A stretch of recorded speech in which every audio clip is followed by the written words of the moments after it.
Afterthoughts, Episode 7.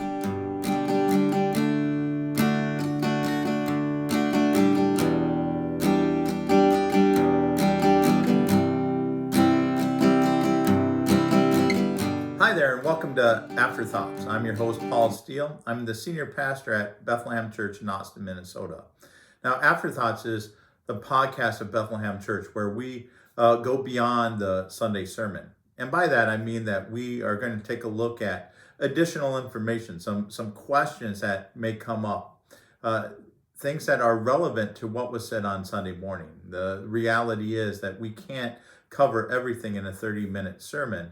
And our hope, our goal is to help people understand the Bible better. And so we want to provide this additional resource to do just that. Now, you may notice that we've been on hiatus here at Afterthoughts, and that's partly by design. When I started Afterthoughts at the end of June, my hope was just to kind of get a proof of concept. Could I really do this on a weekly basis? And then I wanted to get started in earnest when we began the story. Now, we started the story a few weeks ago, and I'm just now getting ready to record the first episode back. My hope is to do a few of these, get caught back up, and so every week we would be going right along with what we're reading about every week. And part of this, and the reason I really wanted to start again with the story is because I knew as we went through the story, people would have questions.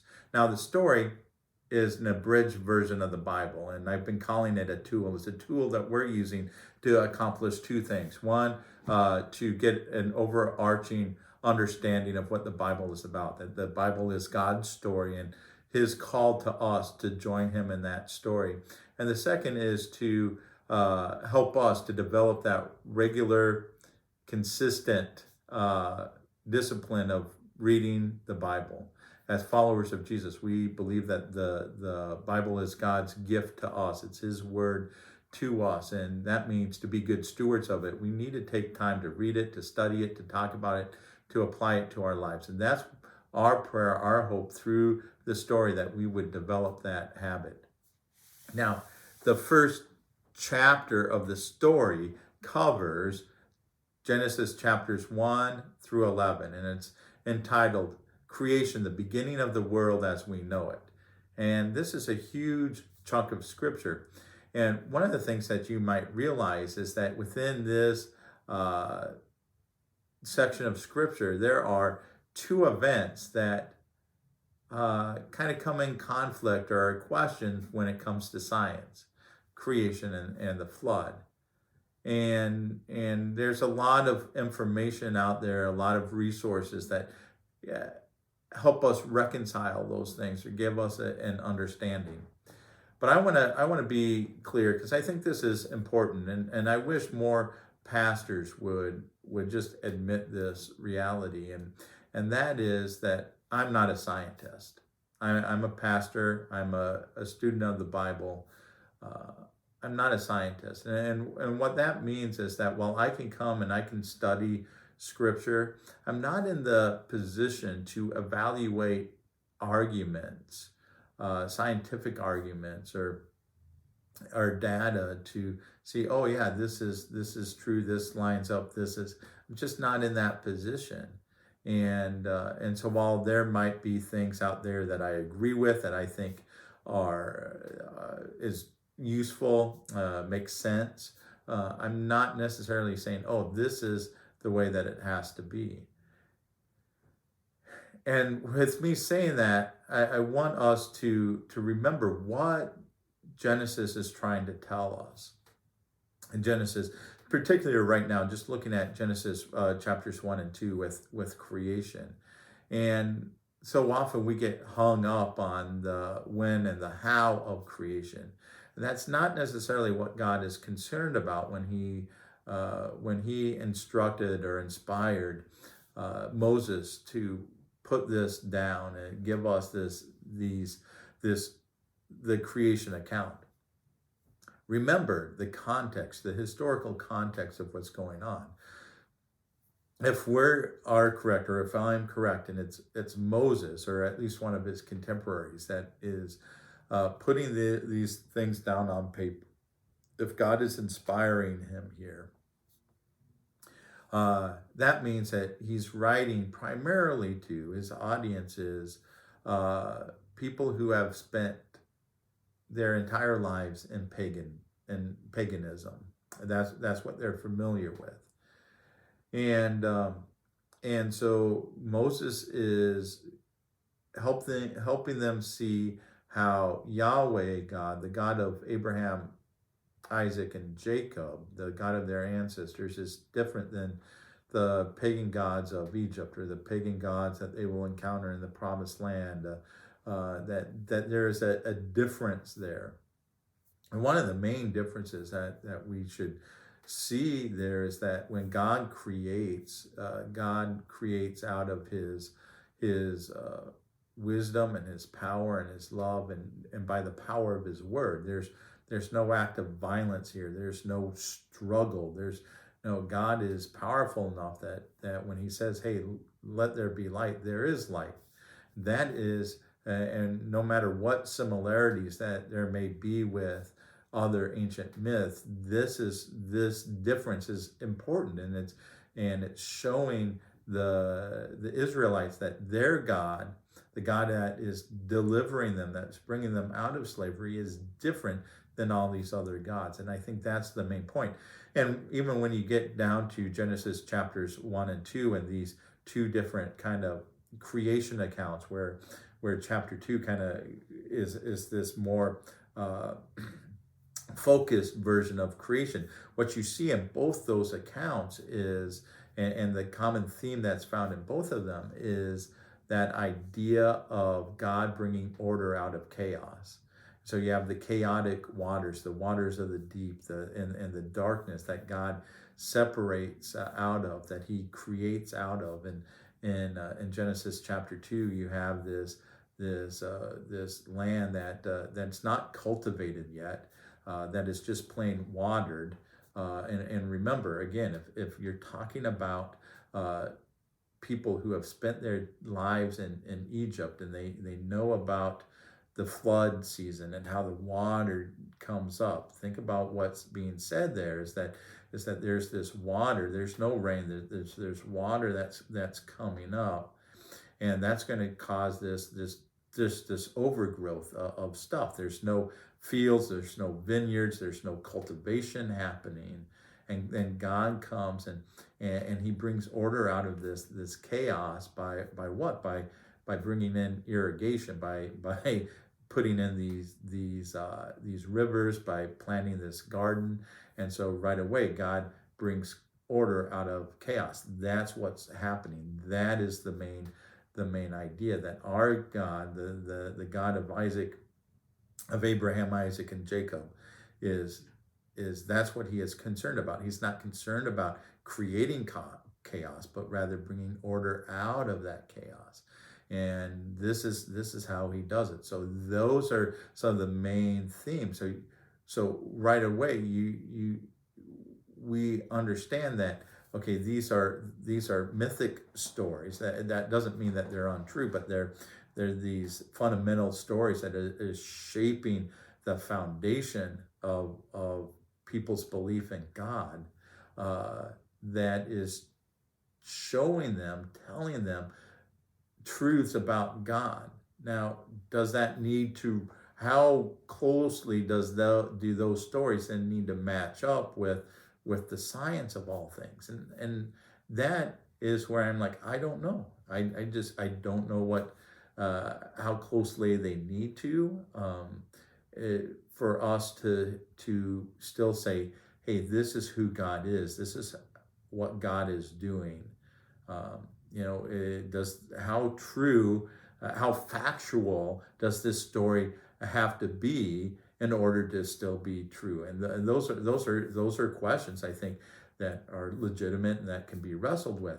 But I think, and one of the messages I'd like people to hear is that if you hear this call of Jesus, if you want to follow Jesus, but you're kind of getting hung up and saying, hey, I don't know if I can get behind this whole idea that the earth is only 6 to 10,000 years old and all this happened, like that's not what I was taught, and that's not what the science seems to say.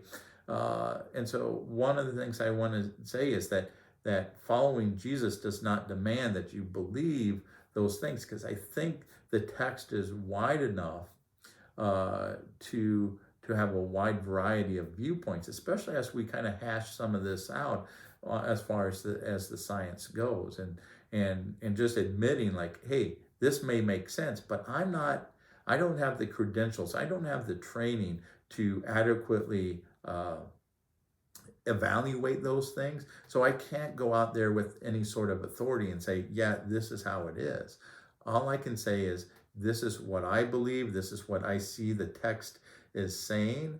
And so, yeah, in my heart of hearts, I still lean towards young earth creationism. I totally do. But I know too that uh, I don't necessarily want to hang my hat on that, just in case I didn't evaluate things right.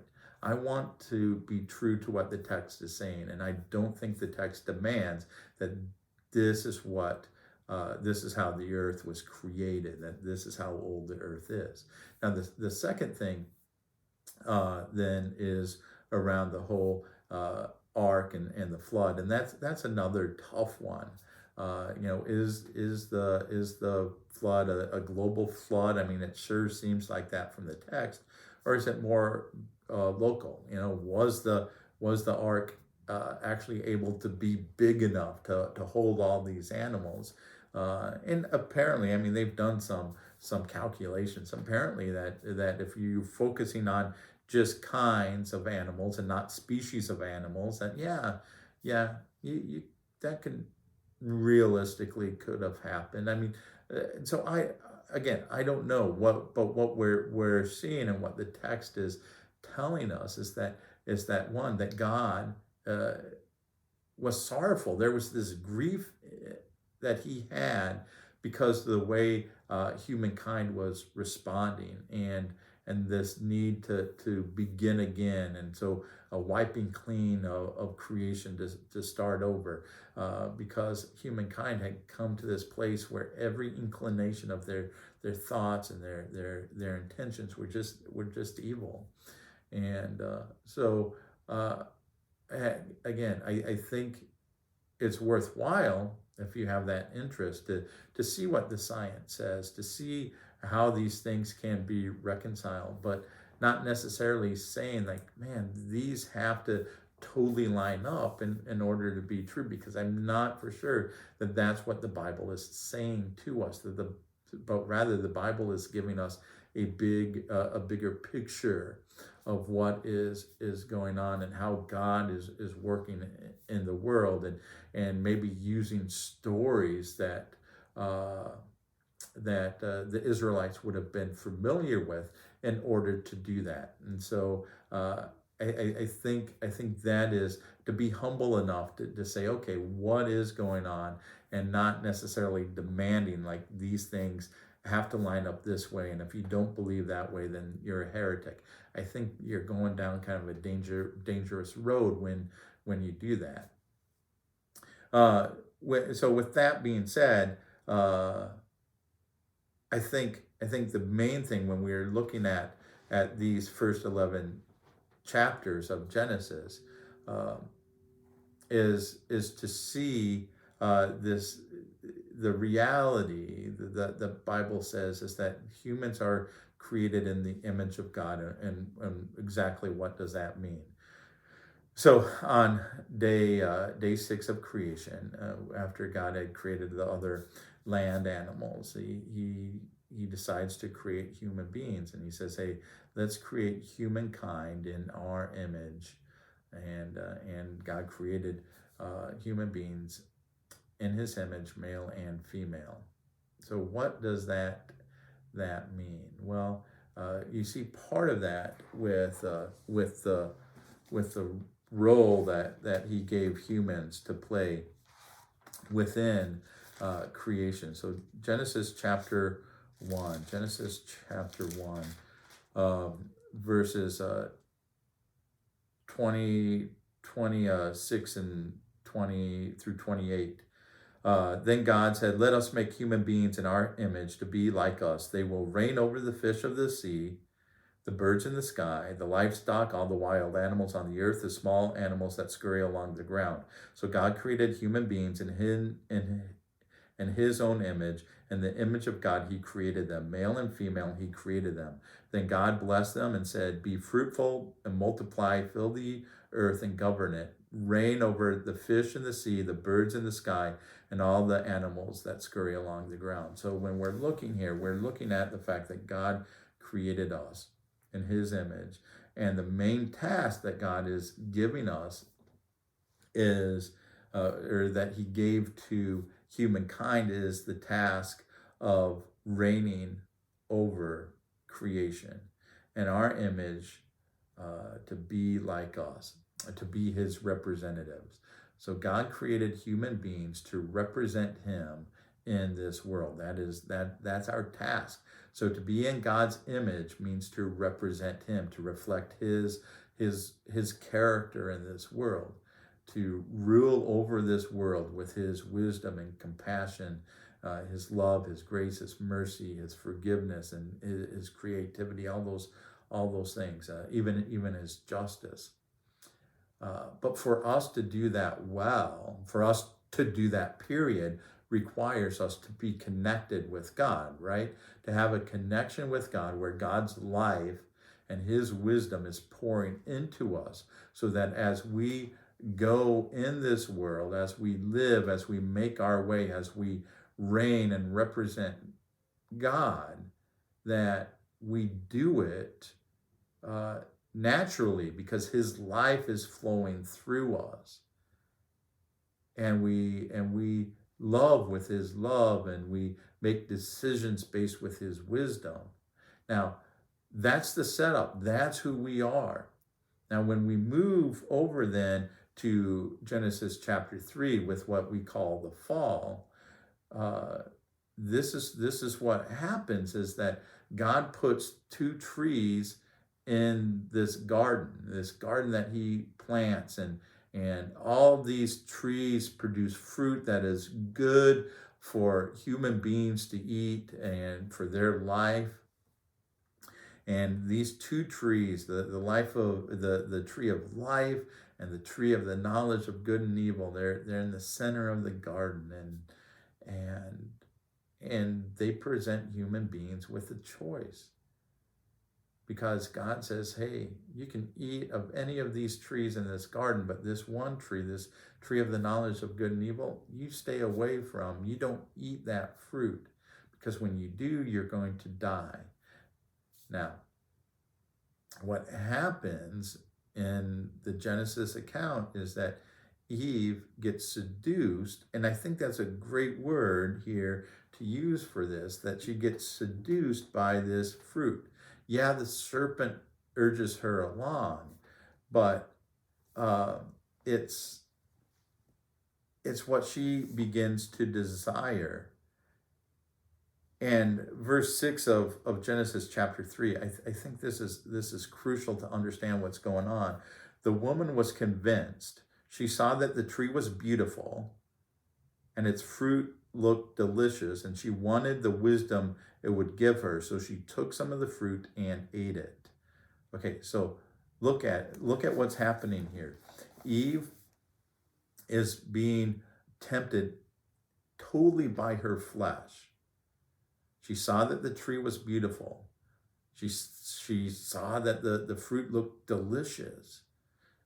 She desired the wisdom that it would give to her. This is her flesh calling out. And this is why I don't necessarily think you have to say that, like, after the fall we were born with this sin nature, because here right in this text with Eve, you see that when she neglects her relationship with God, when she isn't led by the Spirit of God, and she lets her flesh control her thoughts, then she does what is right in her eyes, what seems right, what looks beautiful, what looks delicious, what will give her what she wants. So if that is true with Eve, why does there need to be this thing that comes in called this sin nature? Why isn't it just our flesh that's been with us from the very beginning that controls us? That when we don't consciously maintain this and intentionally maintain this connection with God, where we're allowing the Spirit to guide us, for God's wisdom to guide us, just take over. I mean, so I just think it makes more sense to say our flesh consumes us and guides us. And that's what Eve allowed to happen. For us to truly represent God, for us to demonstrate his character in this world, we needed a constant connection with God where he is pouring his life, his wisdom into us. But when we neglect that, when Eve neglects that, when Adam appears to neglect that, and they allow their flesh to take over, and that decide, hey, we're going to declare what is right and what is wrong, what is good and evil. Because remember, up to this point, God's been the one who's defining what is good and what is not good. And here these humans who are created in the image of God, so they're already as much like God as they ever will be. When they allow that connection to fall away, they act on that desire they have to declare what is right, what is wrong, what is good, what is evil, and they take that fruit and they eat it. It appears Eve was consumed with the thought of wisdom, with knowledge. It appears Adam he desired his wife. He went along with his wife. And both Adam and Eve gave into this flesh, to the flesh, rather than being guided by the Spirit, rather than maintaining a spiritual connection with God. And that is what happens. And so the result is that sin enters the world. We begin, because that connection has been severed, and we human beings begin to really create a world system that's built on the flesh, built on what then starts to be called the world, rather than maintaining or seeking out God's wisdom, his guidance, and creating a system that is based on God and his love and his character. And that's what, especially the next chapters up to chapter 11 of the Bible really focus on. But you can see it throughout the rest of the Bible, where people are given choices, and time again, in their choices, they do what their flesh desires rather than doing what God has called right or what God has called good. And we see it with Cain and Abel. We don't know the whole story there. We don't know what God told them about sacrifices. We just know that Abel accepted God's definition of good, what is a good sacrifice, and Cain did not. Cain decided, hey, this is good enough for a sacrifice to God, and became envious when God accepted Abel's rather than his. And then that led him to make the choice to kill his brother. And you see that with other people.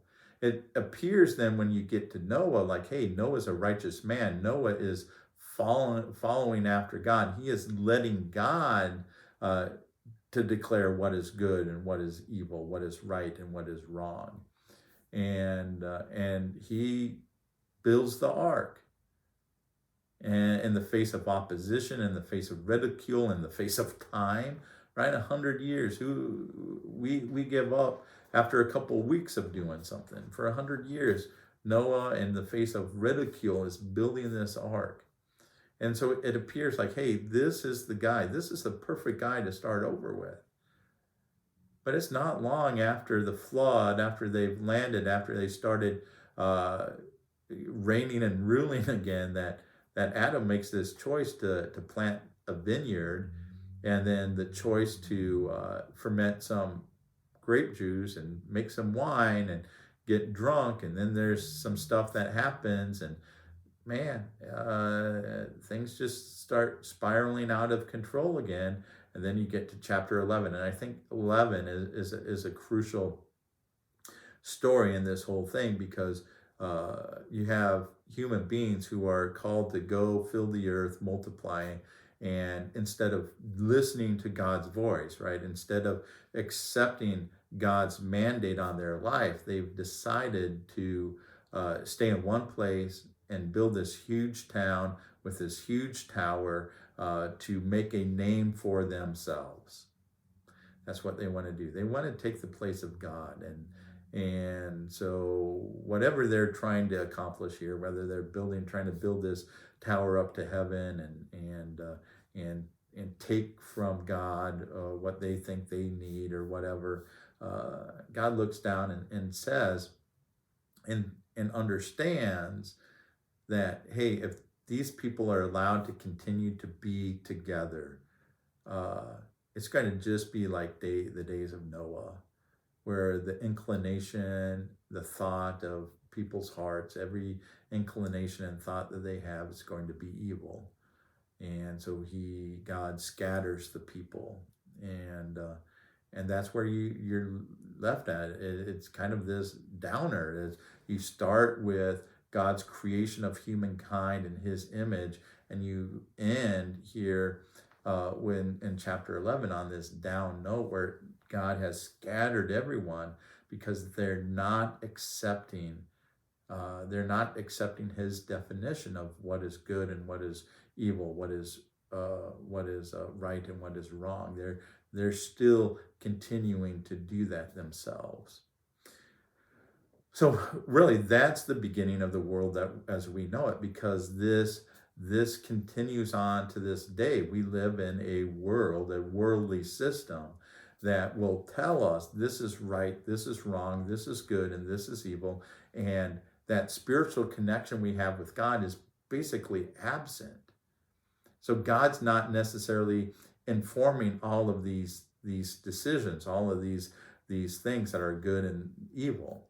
We are based on our flesh. We're saying this is good, this is evil, and that continues to be the source of problem that we have in this world. This is the start of the world as we know it, and to see that is the issue. That as human beings we want to live in our autonomy to declare our version of good and evil, what we think is true, what we think is beautiful, and that leads to a lot of trouble, a lot of hurt, a lot of evil, a lot of violence. And God is saying this is not good, and so what is God going to do about it? Well, that's what the next chapter is all about. This is what God is going to come and do to restore, to redeem His good creation.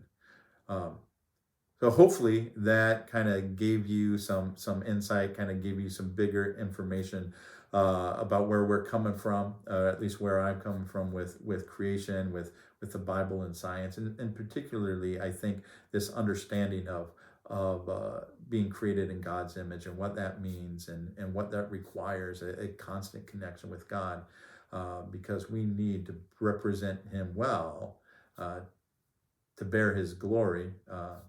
Romans 3:23, right? All have sinned and fallen short of the glory of God.